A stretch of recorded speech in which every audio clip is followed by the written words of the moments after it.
వృషభం వారి కనుక చూసుకున్నట్లయితే మీ యొక్క లగ్న షష్టమాధిపతి అయినటువంటి శుక్రుడు కేతువుతో 4వ భావంలో కలుస్తున్నాడు. ఈ చతుర్థ భావం అనేటువంటిది ఎటువంటి ఫలితాలు ఇస్తుంది, ఏ విషయాల పట్ల మీరు జాగ్రత్త వహించాలి, ఏ దేవత ఆరాధన చేయాలి అనేటువంటి అంశాలు చెప్తుంది నేనైనప్పటికీ చెప్పిస్తుంది సాక్షాత్ లలిత అమ్మవారిగా భావిస్తూ, ఇక్కడ చతుర్థ స్థానం అంటే వాహనము, గృహము, అంటే వాహనం తీసుకుంటున్నామా, ఒక గృహం కట్టుకుంటున్నామా, లేకపోతే ఒక ఫ్యాషన్ రిలేటెడ్ సంబంధించినటువంటిది ఏదైనా కోర్స్ చేస్తున్నామా. శుక్రుడు ఫ్యాషన్కి కారకుడు కాబట్టి పర్టికులర్గా మీరు ఏదైనా ఒక గృహం కొనుక్కుంటున్నారు. ఈ 5 జూలై నుంచి ఆగస్టు 1వ తేదీ వరకు ఎట్టి పరిస్థితుల్లో కొనుక్కోకండి గృహం కానీ వాహనం కానీ.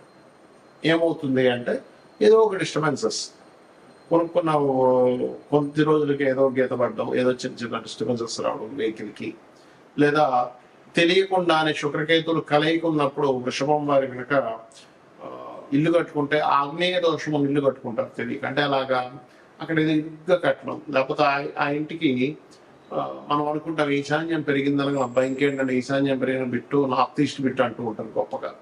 కానీ ఒక్కొక్కసారి అదేమవుతుంది, విపరీతంగా పెరగడం వల్ల అగ్ని తగ్గుతుంది. అది తెలుసుకోరు చాలా మంది. ఇక్కడ పెరుగుతుందంటే ఇక్కడ తగ్గుతుంది కదా కామన్గా, కాబట్టి ఈ సామాన్యం పెంచమన్నారు. సో ఈ ఆగ్నేయ దోషం ఉండే ఇండ్లలోకి వెళ్ళడం, రెంట్గా వెళ్ళినా కూడా అదేవిధంగా కొంచెం అనీజీనెస్, హెల్త్ పరంగా అనీజీనెస్ పెరగడం జరుగుతూ ఉంటుంది. కొన్ని మెటీరియల్ థింగ్స్ మీద ఇష్టం లేనట్టుగా ఉండడం, కొన్నింటిని అమ్మేయాల్సిన పరిస్థితి రావడం వస్తూ ఉంటుంది. అంటే వాహనం ఎప్పుడు పాతకైపోయింది, ఇది అమ్మేసి కూడా తీసుకుందాం అనుకుంటారు.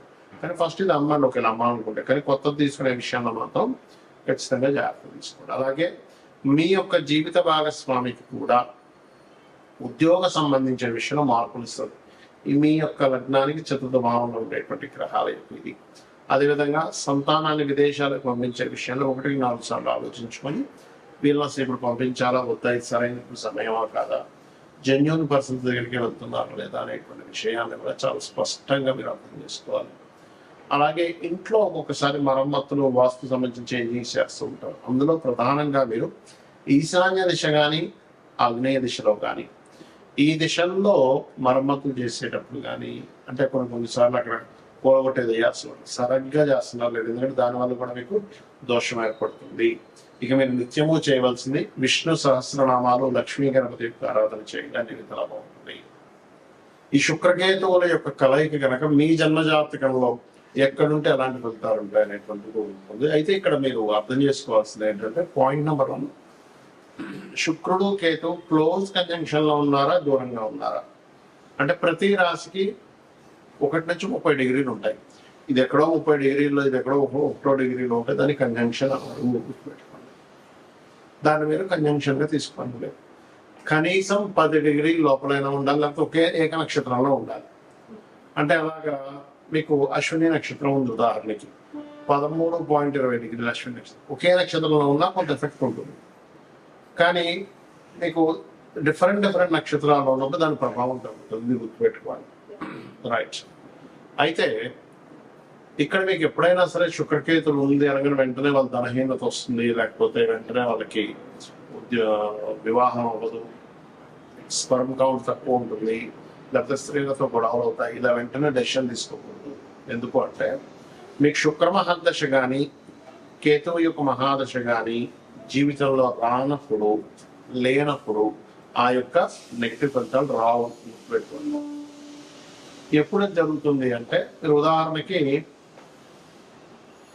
అశ్విని భరణి దాటేశారు అంటే కృత్తిక నుంచి స్టార్ట్ అవుతాయి నక్షత్రాలు. మళ్ళీ ఆ నక్షత్రాలు పుట్టినా, లేకపోతే మకా పుబ్బ కాకుండా, లేకపోతే మూల పూర్వాషాఢ కాకుండా పుడితే అప్పుడు మీకు అది ఆ దశలు రావాల్సింది. ఎప్పుడో 90 ఏళ్ళకి వస్తుంది. అప్పుడు 90 ఏళ్ళకి 100 ఏళ్ళకి వచ్చేటువంటి ఆ యొక్క మహాదశ వల్ల మీకు పెద్దగా ఎఫెక్ట్ అనేటువంటిది ఉండదు, గుర్తుపెట్టుకోండి.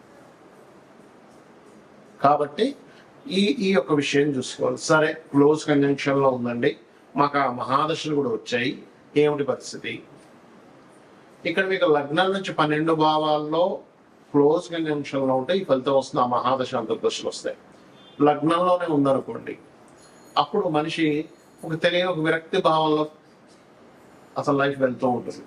అంటే ఏమిటి, పెద్దగా దేని మీద ఇంట్రెస్ట్ లేకపోవడం. ఎందుకంటే శుక్రుడు అంటే భోగాలు, కేతు అంటే కటింగ్. భోగాల మీద పెద్దగా ఆసక్తి లేనటువంటి జీవితాన్ని గడుపుతూ ఉంటాడు. కాకపోతే అతను అదే జీవుడు గనక లక్ష్మీ గణపతి ఆరాధన, అమ్మవారి యొక్క ఆరాధన కనుక చేస్తూ ఉంటే ఖచ్చితంగా బాగుంటుంది. అవన్నీ కూడా తొలగిపోతాయి. అదేవిధంగా 2వ స్థానంలో ఉంది ఈ కాంబినేషన్, అంటే శుక్రుడు కేతు కలయిక 2లో ఉందనుకోండి, క్లోజ్ కంజంక్షన్ లో మీకు ఆ మహాదశలు అంతర్దశలు నడవాలి. అయితే ఇక్కడ మహాదశ ఎప్పుడో ఉన్నా, లేకపోతే మహాదశలు అంతర్దశలు అయిపోయినప్పుడు దీని ఫలితం పెద్దగా రాదు.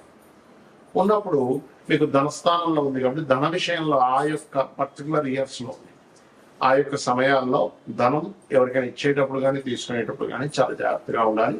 కుటుంబ సభ్యులలో స్త్రీలతో కొద్దిగా జాగ్రత్తగా వహించాలంటే వాళ్ళతో మాట్లాడేటప్పుడు ఏదైనా సరే కాస్త ఈ యొక్క విషయాలు కొంత జాగ్రత్త వహించాలి.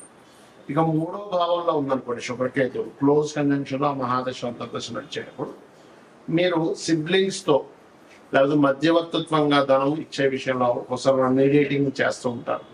అటువంటి విషయాల పట్ల ఇబ్బంది వస్తుంది, గుర్తుపెట్టుకోండి.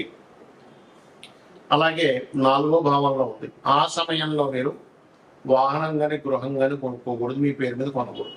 సర్వసాధారణంగా కేతువు 4లో లెక్కి శుక్రుడితో ఉంటే వీళ్ళ పేరు మీద అసలు సైకిల్ కూడా ఉండకూడదని చెప్తారు ఎవరైతే. ఎందుకంటే వాహనము గృహము వచ్చినప్పటి నుంచి వీళ్ళ కష్టాలు ప్రారంభమవుతాయి. మళ్ళీ అవి అమ్మేసేదాకా కష్టాలు పోవు.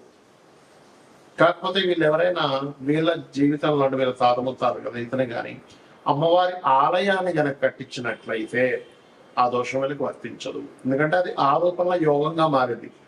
కొన్ని పనులు మనం చేసే కొన్ని యోగంగా మారుతాయి, కొన్నిసార్లు దోషంగా మారుతూ ఉంటాయి. పంచమంలో ఉన్నాడు, ఉదాహరణకి ప్రేమ వ్యవహారాల విషయంలో జాగ్రత్తగా ఉండాలి. అంటే లవ్ అఫేర్ వల్లే వీళ్ళ మనసంతా పాడడం కానీ వీళ్ళకి డిస్టర్బెన్సెస్ అవ్వడం కానీ జరుగుతూ ఉంటుంది. షష్టమంలో ఉన్నాడు అనుకోండి, శత్రువు స్త్రీ మూలకంగా శత్రుత్వం ఏర్పడుతూ ఉంటుంది. సర్వసాధారణంగా శుక్రుడు 6లో ఉన్నా స్త్రీ మూలకంగా శత్రువు ఏర్పడుతూ ఉంటుంది. కాకపోతే కేతువుతో ఉన్నప్పుడు మరింత ఎక్కువ ప్రభావం చూపిస్తూ ఉంటుంది. దీన్ని ఒక రకమైన సర్పదోషం కూడా అంటూ ఉంటారు. దీనికి మీరు మన రావి చెట్టు కింద ఉండేటువంటి శుక్రకేతు గ్రహాల దగ్గర, అంటే శుక్రకేతు గ్రహాల దగ్గర దీపారాధన, రావి చెట్టు కింద ఉండేటువంటి సర్పాలకి పసుపు కుంకుమ గంధం కలిపిన వాటిని కలిపి వేయడం కూడా మంచిది. ఇక 7మంలో ఉంది, వ్యవహారాల విషయంలో ఇబ్బందులు వస్తాయి, దూరంగా ఉండడం. సమ్ టైమ్స్ ఒక్కోసారి ఏమవుతుందంటే 7మాధిపతి బాగున్నాడు అనుకున్నప్పుడు దూరంగా ఉండడం, ఈయన ఏదో విదేశాలు వెళ్ళడం, లేదా ఆ అమ్మాయికి ఏదో విదేశీ ఛాన్సెస్ రావడం, ఇలా ఎడబాటు ఉంటుంది. 8మంలో కనుక ఉన్నట్లయితే శుక్రకేతువులు తాతగారి ఆస్తి విషయంలో ఇబ్బందులు ఉంటాయి. తాతగారి ఆస్తి వీళ్ళు తీసుకోకూడదు. భాగ్యంలో ఉంటే తండ్రి గారు మంచి భక్తి మార్గంలో వెళ్ళడం జరుగుతూ ఉంటుంది, లేదా తండ్రి గారితో అప్పుడప్పుడు ఎడబాటు ఉండడం జరుగుతుంది, లేదా తండ్రి గారికి కొన్ని మ్యాటరల్ ఇష్యూస్ జరిగి ఉంటాయి, ఇలాంటివి జరుగుతూ ఉంటాయి. దశమంలో ఉంటే చేసే ఉద్యోగంలోనే ఏదైనా శ్రీమూర్తితో ఇబ్బంది రావడము, ఏకాదశంలో ఉంటే కొంత ఫ్యాషన్ రిలేటెడ్ సంబంధించిన వ్యాపారాల వల్ల ఇబ్బంది రావడము, 12వ స్థానంలో ఉంటే తండ్రి గారి ఆస్తి తీసుకోకూడదు. ఇక్కడ 8మంలో ఉంటే తాతగారి ఆస్తి, 12లో ఉంటే తండ్రి గారి ఆస్తి విషయంలో దోషం ఉండవు, లేదా ఆగ్నేయ దోషాలు ఉండవు. సర్వసాధారణంగా వాస్తుపరంగా కూడా చూసుకుంటే ఆగ్నేయ సంబంధించిన దోషాలు ఉంటాయి. అయితే ఇది ఎవరికైనా కూడా ఈ కలయిక ఉన్నప్పుడు శుక్రకేతు గ్రహాల దగ్గర దీపారాధన చేయడము, లక్ష్మీ గణపతి ఆరాధన చేయడము చేసినట్లయితే ఖచ్చితంగా ఆ యొక్క దోషం అనేటువంటిది పరిపూర్ణంగా తగ్గుతుంది. శ్రీమాత్రే.